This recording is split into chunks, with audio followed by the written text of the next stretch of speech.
It's just a stupid ceremony, Mom. Me going won't bring him back from the dead. That's what my son, Robert, said when he and his wife Jessica decided to skip my husband's funeral. 6 months later, when word of my unexpected inheritance reached him, he suddenly showed up at my door with his hand out. That's when I realized revenge can be served colder than a Minnesota winter. If you're watching this, subscribe and tell me where you're watching from. I'm Dorothy Miller, and 3 weeks ago, I buried my husband of 42 years completely alone. Not because I didn't have family, but because my only child decided his father's final goodbye wasn't worth his precious time. Robert had called me the morning of the service, while I was pressing his father's navy suit, the same one Edward wore to our wedding. Look, Mom, he said. Jessica and I talked about it, and honestly, what's the point? Dad's gone. Standing around a grave listening to some preacher isn't going to change that. His voice had that dismissive tone I'd grown to recognize over the years, the tone that told me my feelings were nothing but inconvenient obstacles to his logic. I stood there, the phone in one hand and my other smoothing the wrinkles from Edward's sleeve, trying to make sense of what I was hearing. Robert, it's your father's funeral. People can expect whatever they want. He cut me off. Jessica's got her book club today, and I've got that golf tournament I told you about. The entry fee was $300. Mom, I can't just throw that away. $300. That's what my husband's life was worth to his son, less than a round of golf. The funeral itself was beautiful. Even without Robert, Edward's Navy buddies formed an honor guard, and the church was full of neighbors, co-workers, and friends, people who understood that showing up matters. But all I could focus on was the empty pew where my son should have been sitting. At the reception, people kept asking where Robert was. I must have told 20 different lies. He's flying in later, he had a work emergency. Each lie felt like swallowing glass.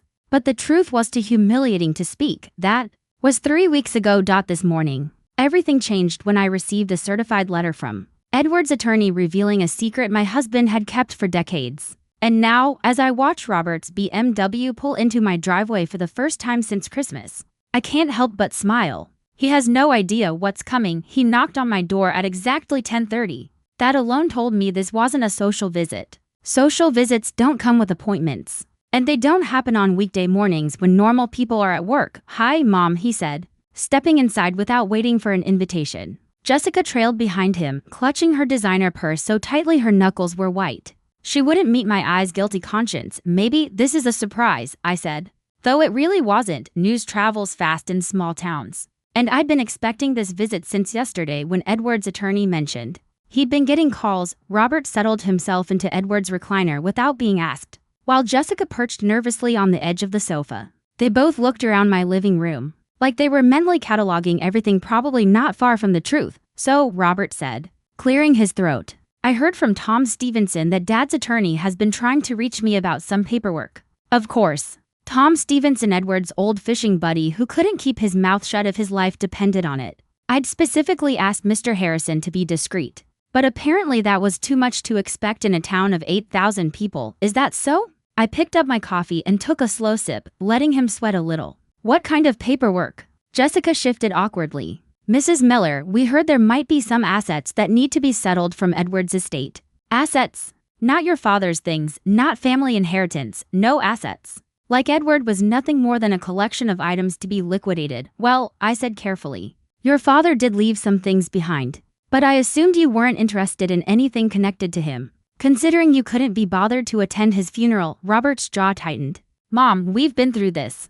Jessica had commitments and I had that tournament. It's not like Dad would have known if we were there or not. The casual cruelty in that sentence hit me like a slap. 42 years of marriage, and this is what my son thought of his father's death and inconvenience. You're right, I said quietly. Your father wouldn't have known. But I did. And so did everyone else who showed up to honor a good man's life. Jessica spoke up then, her voice artificially sweet. We're sorry if our absence upset you, Dorothy, but we're here now. And we want to help with whatever needs to be taken care of. Help, another interesting word. They didn't want to help, they wanted to help themselves. Robert leaned forward, trying to look earnest. The thing is, Mom, Tom mentioned something about a trust and some property Dad never told us about. There it was. The real reason for their sudden visit.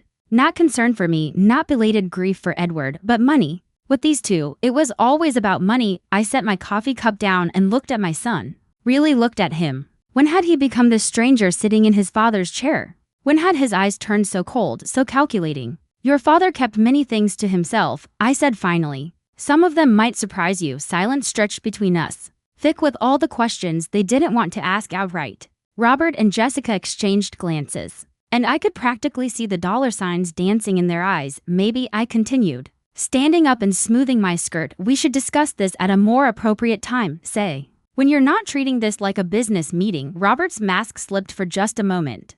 Mom, come on. Don't be dramatic. We just want to understand what Dad left behind. Dramatic. That's what he called my grief. My disappointment. My hurt at being abandoned on the hardest day of my life. I think you should leave now, I said. My voice steadied despite the anger building in my chest. When you're ready to have a real conversation about your father, one that includes respect for his memory, then we can talk about his legacy they left. But not before. Jessica shot me a look that could have curdled milk. As their BMW disappeared down the street, I pulled out the letter I'd received that morning and read it again. $23 million. That's what Edward had quietly accumulated over for decades of careful investing. $23 million that Robert had absolutely no idea existed. And after today's performance, I was starting to think he never would. The phone started ringing at 7 the next morning. I let it go to voicemail while I made my breakfast, already knowing exactly who it was and what they wanted. When I finally listened to the message, Robert's voice filled my kitchen. Mom, it's me. Look, maybe I came on a little strong yesterday. Jessica thinks we should talk this through properly. How about dinner Sunday? We'll cook. They'd cook. That was rich. Jessica's idea of cooking was heating up frozen meals, and Robert couldn't boil water without scorching the pot. But what really grated was the assumption that offering me dinner would make me forget everything. I deleted the message and poured my coffee. Outside, Mrs. Henderson was walking her ancient beagle along the same route she'd taken every morning for 15 years since her husband died. She waved through the window and I waved back, thinking about loyalty, consistency, all the things Robert seemed incapable of understanding. By noon, they had called for more times. I didn't answer any of them. At 2 p.m., Jessica showed up at my door with flowers and what she probably thought was a contrite expression. Dorothy, I hope you don't mind me stopping by. I felt terrible about yesterday. The flowers were supermarket carnations, the cheap kind by the checkout. If she'd truly felt terrible, she could have splurged on roses from the florist downtown. But Jessica had always been practical with her spending, especially when it came to other people's feelings. That's very thoughtful, I said, accepting the flowers but not inviting her in. I wasn't expecting company today. She shifted on the porch, clearly waiting for an invitation that wasn't coming. I wanted to apologize for Robert. You know how he gets when he's stressed about money. Interesting. So this was about money problems. That explained the sudden interest in Edward's estate. Is Robert having financial difficulties? I asked lightly. Jessica's eyes widened, realizing she'd said too much. Oh, no, nothing serious. Just the usual pressures, you know. The mortgage, car payments, my student loans. Jessica's student loans, the $60. Zero master's degree in art history that qualified her for a $12 an hour job at the local gallery. Edward and I had warned them about taking on that much debt for a field with so few opportunities. But Jessica insisted it was an investment in her future. I see, I said. Well, financial stress can certainly make people behave in ways they might later regret. She nodded eagerly, completely missing the criticism. Exactly. Robert's been working so many hours and we've been under so much pressure. When Tom mentioned that Edward might have left more than we expected, it just seemed like maybe things were looking up. There it was again, the assumption that Edward's death was some kind of financial solution. As if losing the man I loved for 42 years was somehow balanced out by what they might gain. Jessica, I said quietly, did it ever occur to you that attending Edward's funeral might have been more important than whatever temporary financial relief you're hoping for? Her face flushed bright red. Dorothy, it wasn't like that, wasn't it? I stepped back toward my door, because from where I'm standing, it looks exactly like that. You couldn't be bothered to honor Edward's life when he had nothing left to give you.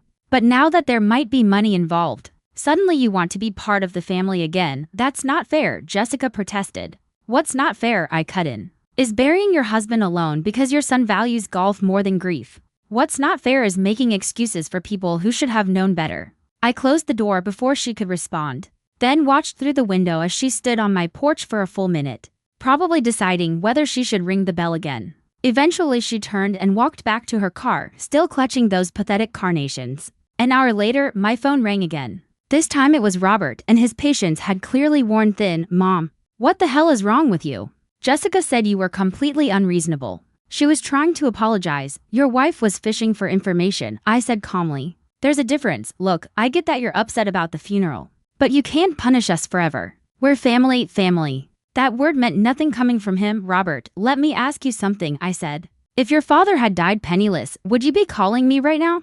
The silence on the other end told me everything I needed to know. That's what I thought, I said. And hung up. That evening, I sat in Edward's study, going through the investment portfolios his attorney had given me. $23 million. Decades of careful stock picks and real estate investments. Money that could wipe out Robert and Jessica's financial troubles in an instant. But as I looked at the photo of Edward on the desk, the one from our wedding, where he was looking at me like I hung the moon, I made a decision I knew would have made him proud. Some lessons can only be learned the hard way. By Friday, the whole town was buzzing. I knew because Margaret at the post office called to warn me that Robert had been in asking questions about certified mail deliveries to my address. Apparently, he tried to charm her into giving him information, forgetting that Margaret had known him since he was in diapers, and was not impressed by his smooth talk. That boy's up to something. Dorothy, she said, her voice crackling through my old kitchen phone. He had that look in his eye, the same one he got when he was planning to sneak out of Sunday school. I thanked her and hung up, not at all surprised by Robert's sudden detective work. When money was involved, my son could be remarkably resourceful. What surprised me was how little he understood about small-town loyalty. Margaret had been Edward's friend for 30 years. If Robert thought she'd betray my privacy, he really didn't know the people who helped raise him. Saturday morning brought Jessica again, this time holding what looked like homemade cookies, though they smelled suspiciously like the ones from the bakery section at Miller's Market. She dressed more casually than usual, jeans and a sweater instead of her usual designer outfits. A deliberate attempt to look relatable, no doubt. I brought these for you, she said, holding out the container with a smile that didn't reach her eyes. Robert's grandmother's recipe. That was particularly amusing, considering Robert's grandmother had been dead for 15 years, and Jessica had never cared about her recipes when she was alive. Still, I accepted the cookies and invited her in for coffee. Curious to see what angle they were trying now, she sat at my kitchen table, looking around with what I assumed was meant to be admiration. You've kept everything so nice, Dorothy. Edward would be pleased. I hope so, I said as I filled the coffee pot. He loved this house. Robert and I were talking about that, Jessica said carefully. About how much work it must be for you to maintain such a big place all by yourself. Here we go, I thought, the concerned daughter-in-law routine, complete with helpful suggestions about downsizing. It's manageable, I said. I've been thinking about making some changes, though. Maybe updating a few things. Jessica perked up noticeably. Oh, that's exciting. Are you thinking about renovating? Because Robert knows this great contractor who could give you a good deal. Of course he did. Robert always knew someone who could give me a good deal, usually someone who would slip him a kickback for the referral. Actually, I said, pouring coffee into 2 mugs, I've been considering something more dramatic. Maybe selling. Moving somewhere warmer. The cup in Jessica's hand trembled slightly. Selling?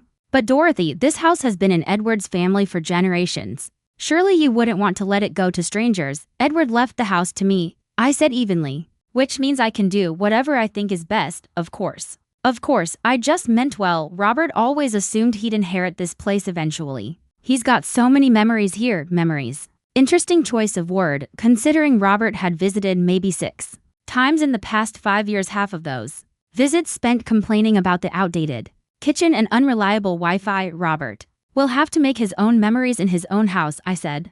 This one belongs to me now. Jessica took a sip of coffee, clearly regrouping. You know, Dorothy, I've been thinking about Edward's funeral. Robert feels terrible about missing it. He's been talking about doing something special to honor his father's memory. Maybe a memorial service? Something more personal, just for family. It might help with the healing process. As if grief were something that could be booked like a dental cleaning. That's a lovely thought, I said. But I think Edward was honored quite well by the people who actually cared enough to attend his funeral. Jessica flinched. Robert did care, Dorothy. He doesn't handle death well. You know how men can be with emotions. Edward was a man, I pointed out. He handled death just fine when his own father passed. He understood that some obligations transcend personal discomfort. The kitchen fell silent except for the ticking of the clock Edward had brought back from Germany after his Navy service. Jessica stared into her coffee like it might supply her with better arguments. Is there something specific you wanted to discuss? I asked finally. Because I have groceries to pick up this afternoon. She looked up and for a moment, I saw something close to desperation in her eyes. Dorothy, I'm going to be honest with you. Robert and I are struggling financially. We've made some poor decisions, taken on too much debt. When we heard that Edward might have left more than we expected, it felt like maybe there was hope. Finally, the truth. Or at least a portion of it. I appreciate your honesty, I said.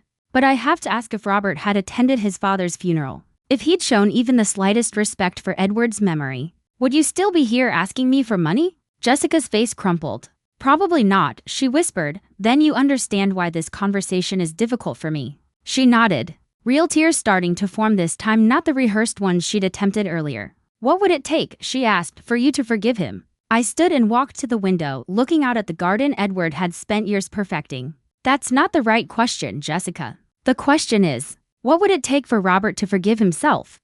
When I turned back around, she was gone, leaving nothing but the container of store-bought cookies and the lingering scent of desperation. That evening, I called Edward's attorney and scheduled an appointment for Monday morning. It was time to put my plan into motion. The law office of Harrison, Mitchell and Associates sat inside a converted Victorian house on Main Street, the same building where Edward and I had signed our first mortgage 40 years ago. Mr. Harrison himself was third generation Millerville, a man who understood that some things mattered more than money. Though he was certainly talented at managing both. Dorothy, he said, rising from behind his mahogany desk as his secretary showed me in. I'm so sorry again for your loss. Edward was a good man, he was, I agreed, settling into the leather chair across from him. Which is why I want to make sure his legacy is handled properly. Mr. Harrison opened the thick file containing Edward's estate documents. I have to say, I was surprised when Edward first came to me about setting up the trust structure. Most people don't go to such elaborate lengths to keep their assets private. Edward was always a planner, I said. He worried about what would happen to me if something happened to him. He wanted to make sure I had options. Well, he certainly gave you those. Mr. Harrison pulled out a summary sheet. The $23 million is divided across several investment accounts, plus the real estate holdings in Colorado and Florida. All of it was held in trust, with me as the sole beneficiary and with complete discretionary control. $23 million. Even hearing the number again felt unreal. Edward had always been so careful with money throughout our marriage, clipping coupons, double-checking receipts, watching every expense. I'd had no idea he'd been accumulating this kind of wealth. There's something else. Mr. Harrison went on. Edward left specific instructions about what should happen if Robert ever contested the will or tried to claim inheritance rights. What kind of instructions? He handed me a sealed envelope with my name on it, written in Edward's familiar handwriting. He asked me to give you this if the situation arose. He was very specific about the circumstances. I opened the envelope with trembling fingers and unfolded the single sheet inside. Edward's words, written in his careful script, brought tears to my eyes. My darling Dorothy, if you're reading this, it means our son has revealed his true character in the face of loss. I've watched Robert become someone I don't recognize, someone who values what he can get over, what he can give. Don't let him make you feel guilty for protecting what we built together. You earned every penny of this money through 42 years of love, partnership, and sacrifice. Use it wisely and don't let anyone tell you otherwise. All my love. Edwardy wiped my eyes and looked up at Mr. Harrison. Did Edward ever explain why he kept this secret from me? He said he wanted you to be genuinely surprised when Robert showed his hand. He felt your reaction would be more authentic if you weren't prepared for it. Mr. Harrison leaned back in his chair. I think he was testing Robert, hoping his son would prove him wrong. And if Robert had attended the funeral, if he'd shown respect for his father's memory, Edward left provisions for that too. There's a separate letter with instructions for a more generous distribution. If Robert demonstrated genuine grief and support for you. But Robert hadn't demonstrated any of those things. Instead, he'd chosen golf and his wife's book club over his father's final goodbye. I'd like to make some changes to the trust structure, I said. And I want to set up a meeting with Robert. It's time he learned the truth about his father's estate. Mr. Harrison raised an eyebrow. All of it? Not exactly. I smiled, already imagining the conversation I was going to have with my son. Let's say I want to share enough truth to be educational. We spent the next hour going over the details of my plan. When I left the office, I felt both sad and determined. Edward had given me the tools to teach Robert an important lesson, but using them meant accepting that the son I'd raised was essentially gone, replaced by someone who valued money more than family. That afternoon, I called Robert and invited him and Jessica for dinner on Sunday evening. I think it's time we had an honest conversation about your father's estate, I told him finally. He said, and I could hear the relief in his voice. Jessica and I will be there at 6. Actually, I'd prefer to speak with you alone first. Jessica can join us for dessert. There was a pause. Mom, we don't keep secrets from each other. Whatever you tell me, I'm going to share with my wife. That's your choice, I said calmly. But the initial conversation will be between you and me. Those are my terms, he agreed, probably assuming he could handle one elderly widow better than two. Poor Robert. He had no idea what he was walking into. I spent Saturday preparing Edward's favorite meal, pot roast with vegetables, homemade dinner rolls, and apple pie. Not because Robert deserved it, but because I wanted Edward's presence to be felt during our conversation. This was his plan, his final attempt to reach the son who had disappointed him so deeply. Sunday morning. I dressed in the navy blue suit Edward always said brought out my eyes and put on the pearl necklace he'd given me for our 25th anniversary. If I was going to destroy my relationship with my son, I wanted to look my best doing it. At exactly 6 o'clock, Robert knocked on my door. He was alone, as requested, carrying a bottle of wine that probably cost more than he could afford. Another attempt to soften me up, no doubt. Something smells amazing, he said, kissing my cheek with what felt like genuine affection. For a moment, I almost wavered.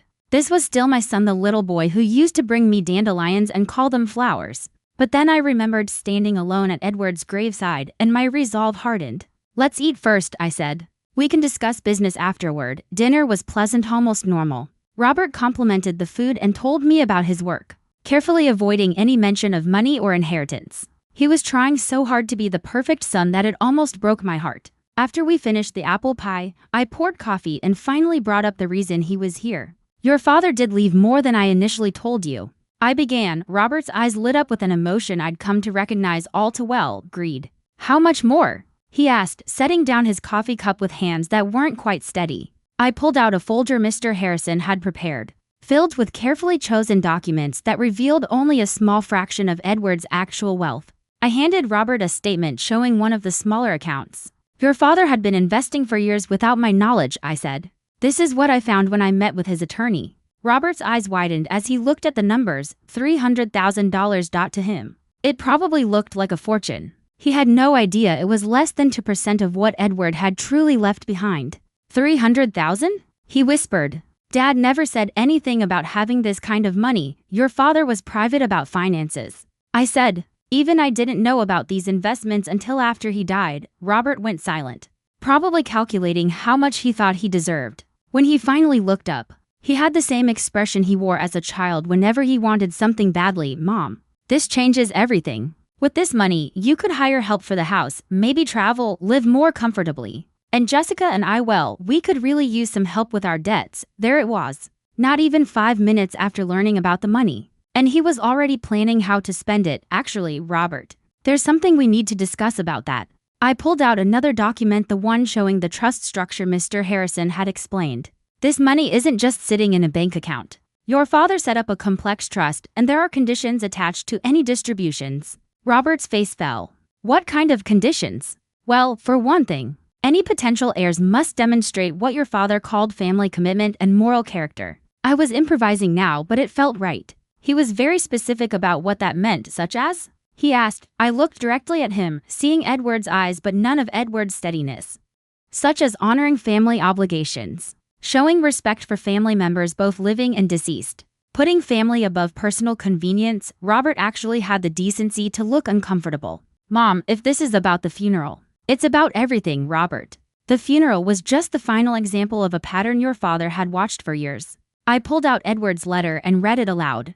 I watched Robert's face shift and tighten as he heard his father's words. When I finished, the silence in the kitchen was heavy and absolute. So what are you saying? He finally asked. That I don't get anything because I missed Dad's funeral? I'm saying your father left very clear instructions about how this money should be distributed. And those instructions consider the kind of person the recipient has proven themselves to be. Robert stood abruptly, his chair scraping across the floor. This is ridiculous. I'm his son. I have rights. You have the rights your father chose to give you, I said calmly. And based on your behavior, those weren't many. My behavior? His voice rose. What about your behavior? You're using Dad's death to manipulate me, punish me for making one mistake. One mistake? I stood to, my anger finally rising to meet his. Robert, you abandoned me on the worst day of my life. You chose golf over your father's funeral. You've shown up here twice in 6 months, and both times it was because you wanted something. And now you have the audacity to claim you're being treated unfairly? I'm your son, he said, then act like it. The words came out louder than I intended, echoing through the kitchen. Act like someone who deserves to inherit what your father spent 40 years building. Show me the man Edward hoped you'd become instead of the disappointment you've turned into. Robert stared at me, face flushed with anger and something that might have been shame. What do you want from me? He whispered, I want you to prove you're capable of putting someone else's needs before your own. I want you to show me that family means more to you than money. I want you to demonstrate the values your father tried to teach you, and if I do that, I sat back down, feeling every one of my 71 years. Then we'll see what your father's trust allows for. Robert slowly lowered himself back into his seat. His anger had drained away, replaced by something fragile, almost desperate. Mom, I need this money. We're in serious trouble financially. If I don't get some help soon, we could lose the house. For a moment, the old maternal instinct flared up, the part of me that wanted to fix his problems and make everything better. But then I remembered Edward's words, don't let him make you feel guilty for protecting what we build together. Then I suggest you figure out how to earn it. I said quietly. The front door opened, and Jessica's voice floated in. Hello, are we ready for dessert? She stepped into the kitchen, took one look at Robert's face, and immediately stiffened. Is everything okay? Your husband just learned that inheriting money requires more than simply showing up, I said, standing to collect the coffee cups. Perhaps you'd like to discuss what that might mean on your way home. They left shortly after, Jessica's anxious questions trailing behind them as they walked to the car. From the window, I watched them sit in my driveway for nearly 10 minutes, Robert gesturing wildly while Jessica listened with growing alarm. After they finally drove off, I sat in Edward's recliner and looked at the photograph on the side table. The one of us dancing at our wedding. We'd been so young then, so full of hope for the future and the family we planned to build. I hope I'm doing the right thing, I whispered to his picture. I hope this is what you wanted. The house was quiet except for the old clock ticking in the hallway, but somehow, I felt Edward's presence stronger than I had since the day he died. He'd given me the tools to teach Robert an important lesson, but the hardest part was still ahead. Tomorrow, I would have to see whether my son was truly capable of change or whether the boy I'd raised was gone forever. In 3 days, Robert would make a choice that determined not only his inheritance, but the future of our relationship. And for the first time since Edward's death, I felt something like hope.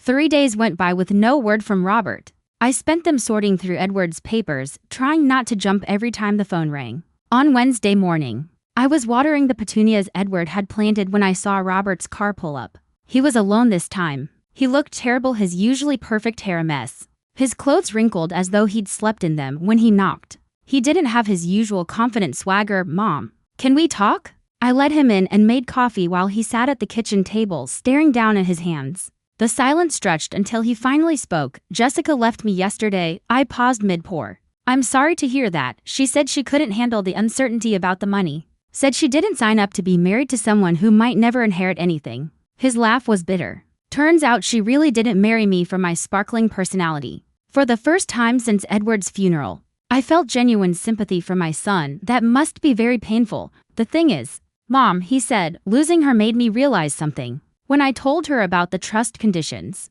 the first thing she said was, how are we going to fix this? Not how are you feeling? Not I'm sorry, this is difficult. Just straight to problem solving. I sat across from him, noticing the dark circles under his eyes. And how did that make you feel? Like maybe I've been looking at everything wrong. He finally met my eyes, including what happened with Dad's funeral. Here it was. The moment Edward had hoped would come. I've been thinking about that day, Robert continued, about why I really didn't come. And the truth is, it wasn't the golf tournament or Jessica's book club. I was scared. Scared of what? Scared of facing the fact that Dad was really gone. Scared of having to be strong for you when I felt like I was falling apart. It was easier just not to deal with it. I reached across the table and touched his hand. Robert, grief is scary, but running from it doesn't make it go away. I know that now. And I know I let you down when you needed me most. His voice cracked. I'm so sorry, Mom. I'm sorry I wasn't there for Dad's funeral. I'm sorry I wasn't there for you. I'm sorry I only showed up when I thought there was money involved. These were the words I'd been waiting to hear, but I needed to know they were real. What changed your mind? Was it Jessica leaving? Or something else? Robert went quiet for a long moment. Yesterday, he said softly, I went to Dad's grave. First time since he died. I sat there for 2 hours, and during that time, I realized something I hadn't been willing to admit before. I'd been angry at Dad for dying. Angry that he left me to figure out how to be a man without him. But the truth is, he spent 40 years trying to teach me I just wasn't listening. He reached into his pocket and pulled out a small, familiar object, Edward's Navy compass, the one he'd carried through 3 deployments. I found this in my old room, Robert said quietly. Dad gave it to me when I turned 18. Said it would help me find my way when I felt lost. His fingers traced the worn brass. And for the first time in a long time, I saw the son I remembered, the thoughtful boy who'd gotten buried under entitlement and bad decisions. I think I've been lost for a very long time, he whispered. I felt tears forming. What do you want to do now? I asked. I want to earn whatever inheritance Dad thought I deserved. Not because I need the money, though God knows I do, but because I want to prove I'm worthy of being his son. That afternoon, we drove to the cemetery together. Robert knelt beside Edward's headstone and spoke to his father for the first time since the funeral he'd missed. I couldn't hear his words, but I saw his shoulders shake with grief he'd been holding back for months. When we got home, I finally made the decision Edward had hoped I would. Robert, there's something else about your father's estate you need to know. I led him into Edward's study and opened the complete financial portfolio Mr. Harrison had prepared. His eyes widened as he saw the real numbers, not $30,000, but $23 million. This is what your father actually left behind, I said softly. $23 million? Robert stared at me, stunned. But you said, I said there was money. I didn't say how much. I sat down in Edward's chair. Your father set up this elaborate test because he wanted to know if you could value family over money. The small amount I showed you was to see what you'd do when you thought that was all there was. And I failed the test spectacularly, he said, sinking into the chair across from me. The first time, yes. But Edward built in a second chance. He hoped that if you were confronted with the consequences of your choices, you might find your way back to the man he raised you to be. Robert looked around the study at the family photos, Edward's books, the model ships he built with such patient hands. What happens now? He asked. Now you choose, I said gently. Your father's will allows for different distributions depending on your growth. There's the full inheritance if you prove yourself worthy. There's a modest inheritance if you show progress but still need work. And there's nothing if you stay the same. His voice was small. What would I have to do to prove myself worthy? I pulled out Edward's letter, the one with his instructions. Your father was clear. He wanted you to spend 1 year showing you understand the values he tried to teach you. Responsibility, service to others, putting family above personal gain. 1 year doing what? He asked. Whatever it takes to show you've learned from your mistakes. Volunteer work. Helping me without expecting anything in return. Holding a steady job. Managing your money. Your father suggested several possibilities. Robert sat quietly, thinking. And if I do those things, if I really prove myself, then what? Then you inherit everything, I said. The full $23 million. The properties. All of it. I paused. But Robert, this isn't about the money anymore. This is about whether you can become the man your father believed you could be. He swallowed hard. What if I can't? What if I'm to set in my ways to change? I gave him a sad smile. Then we'll know your father's money should go to people who will use it to make the world better. And you'll still have learned something important about yourself. That evening, he helped me make dinner, something he hadn't done since he was a teenager. We moved around the kitchen in comfortable silence. And I found myself remembering the boy who used to stand on a step stool to help me stir cookie dough. Mom, he said as we sat down to eat, I want to try. I want to do whatever it takes to earn Dad's respect, even if it's too late for him to see it. It's not too late, I said firmly. Love doesn't end with death, Robert. Your father is still rooting for you. The next morning, Robert moved back into his childhood bedroom. After losing the house he and Jessica could never afford, he got a job at Morrison's Hardware, working minimum wage and learning what it meant to earn an honest living. It wasn't easy. There were days when Robert's pride rubbed raw at having to take orders from men who'd known him since he was a kid. There were nights when he came home exhausted, discouraged, and weighed down by the reality of starting over. But slowly, very slowly, he began to change. He started volunteering at the food bank on weekends. He took over the yard work I'd been struggling with. He drove me to doctor's appointments and the grocery store, never once asking for gas money or acting like it was a burden. And most importantly, he began talking about Edward not as the man who withheld money from him, but as a father whose love and lessons he was finally beginning to understand. 6 months into his year of proving himself, we received news that would test Robert's transformation in a way neither of us could have predicted.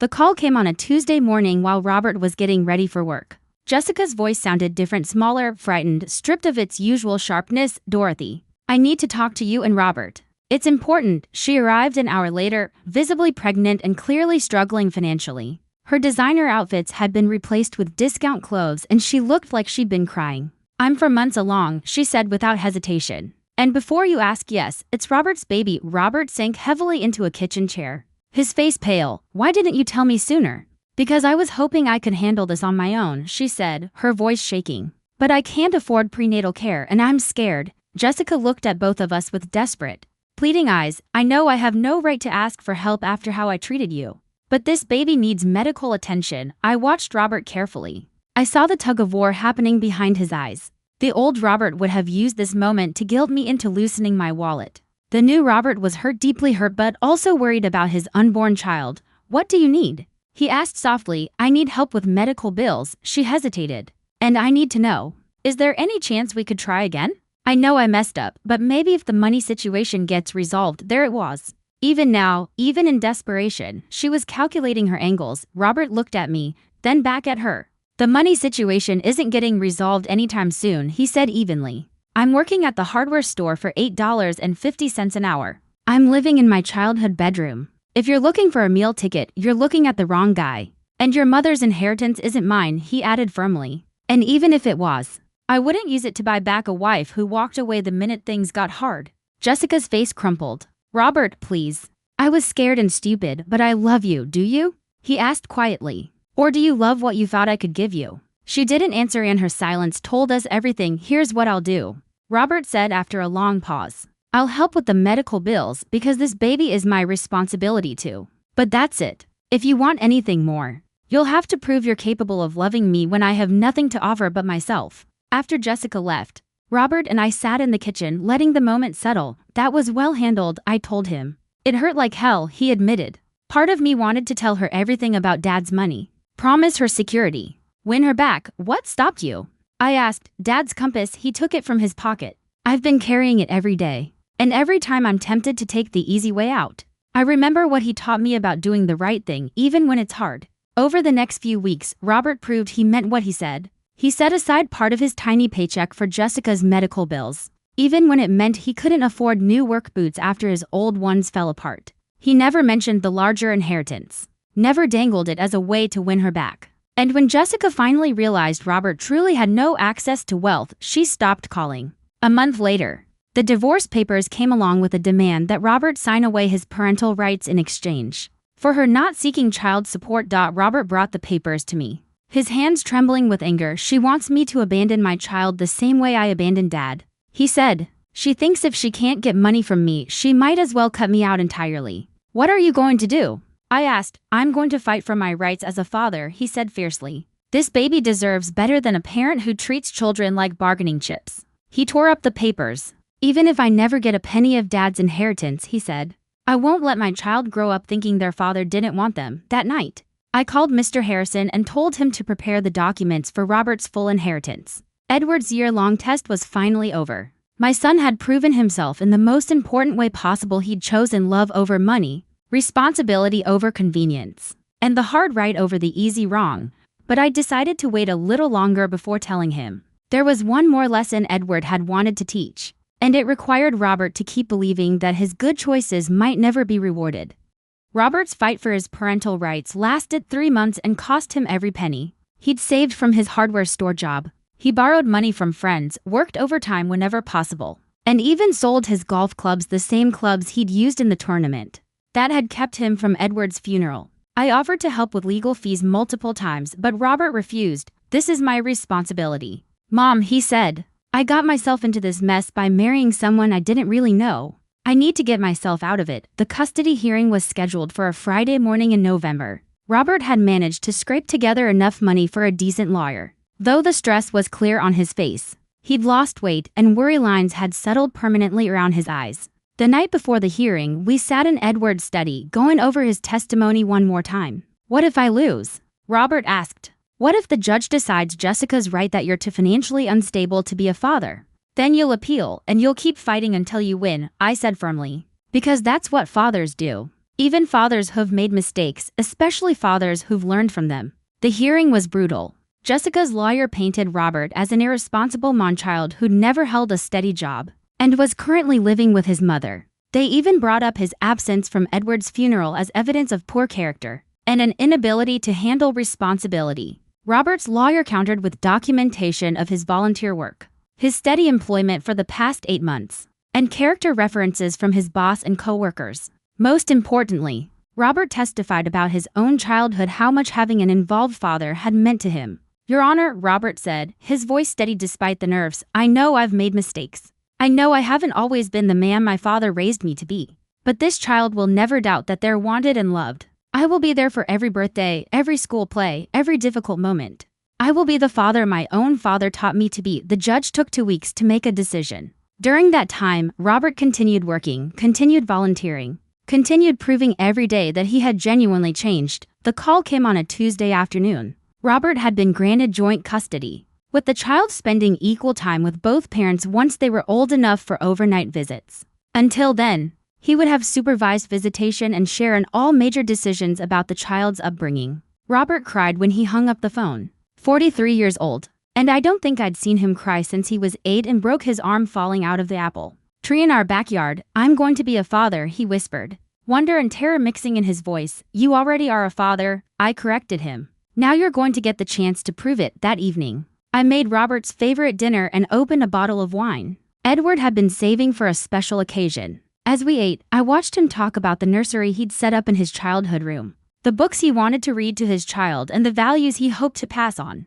This was the man Edward had always believed Robert could become. After dinner, I led him back to Edward's study and handed him a final envelope I'd been keeping in the desk drawer. "What's this?" he asked. "Your father's final letter, the one he wrote for you to read after you'd proven yourself worthy of his trust." Robert opened it with trembling hands, reading silently as tears streamed down his face. When he finished, he looked up at me with Edward's eyes, but finally, this time, Edward's character shone through them. "He knew," Robert whispered. "Somehow, he knew that becoming a father himself would finally make him understand what he'd lost when he chose golf over his father's funeral." "Your father understood you better than you understood yourself," I said. "He also loved you more than you ever gave him credit for."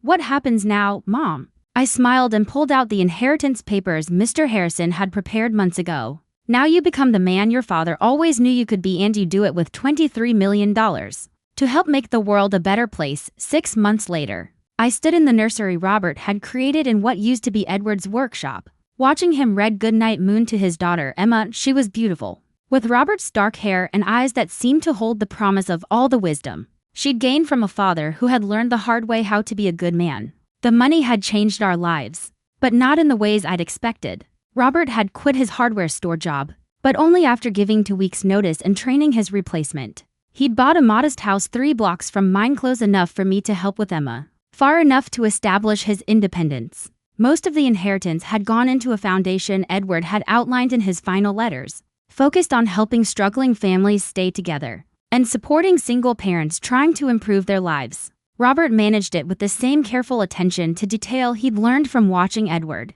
and the humility he'd gained from his year of minimum wage work. "She's asleep," Robert whispered, carefully placing Emma in her crib. "Amazing how someone so small can completely change your perspective on everything," I said, smoothing the blanket over her. "That's what children do," he replied. "They show you what really matters." We walked back to the kitchen where Robert made coffee, and I admired the family photos covering his refrigerator. Pictures of Emma, pictures of the 3 of us together, and in the place of honor, the last photo ever taken of Edward at Robert's graduation from the parenting classes he'd insisted on taking. "Do you think Dad would be proud?" Robert asked, settling into the chair across from me. "I think he's been proud of you every day since you chose to fight for your daughter instead of taking the easy way out," I said. "But I think he'd be especially proud to see you using his money to help other families stay together." Sometimes I wished I could thank him for the test, for the money, for believing I could become better than I was. I reached across the table and squeezed Robert's hand. "You can thank him by being the father to Emma that he was to you. Teach her the values he tried to teach you.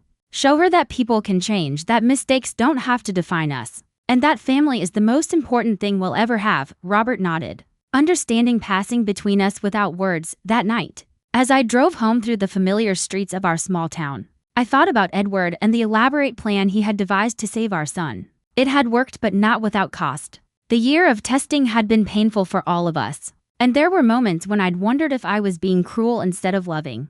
But as I pulled into my driveway and saw the lights still on in Robert's house down the street, Imagining him checking on Emma one more time before bed, I knew Edward had been right. Some lessons can only be learned through experience, and some gifts are only appreciated by those who've proven themselves worthy. The hidden fortune hadn't just been about money. It had been about hidden strength, hidden character, and the hidden capacity for change that exists in all of us. Edward had gambled everything on his belief that the son he'd raised was still there, buried under years of entitlement and poor choices. He had won that gamble, and in doing so, he had given us all something more valuable than $23 million.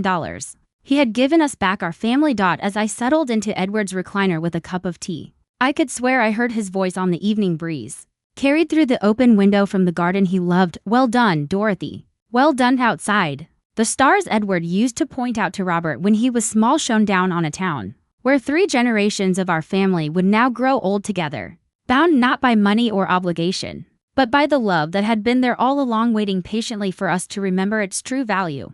Thanks for listening. Don't forget to subscribe and feel free to share your story in the comments. Your voice matters.